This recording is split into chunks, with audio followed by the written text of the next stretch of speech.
Some sentiments are wondrous and unexpected. David and I were walking back from the grave of his mother. He'd been a dutiful son, visiting her every day for the last 10 years of severe Alzheimer's. She had died the night before. "I'm very lucky," he confided. "This is the second time I've lost her." I was intrigued. I loved my mother dearly, but said goodbye to her 10 years ago. Every day I visited. She wasn't Mummy. She didn't know me, but I came to know her, and over time I came to love her too. I've reflected on these words many times, particularly as we've introduced into our vocabularies the idea of a new normal. It can be difficult to embrace radical change. Only later do we sometimes appreciate the new opportunities.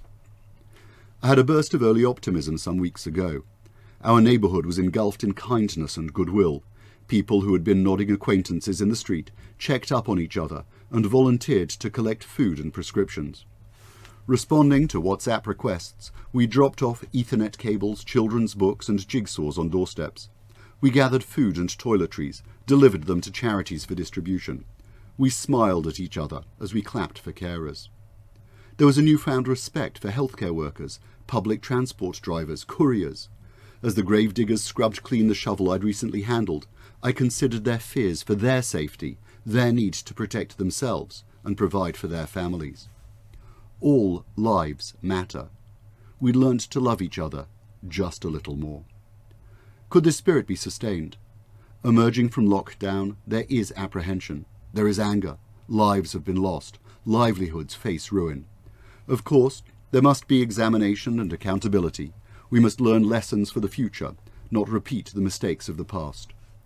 All lives matter. Violence and prejudice have not gone away.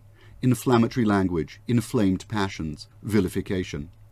These are an asphyxiating pressure that kill community, denying us the chance to breathe. New normals take effort. David visited his mother every day for 10 years and learnt to love a stranger. We can learn, and it's worth it.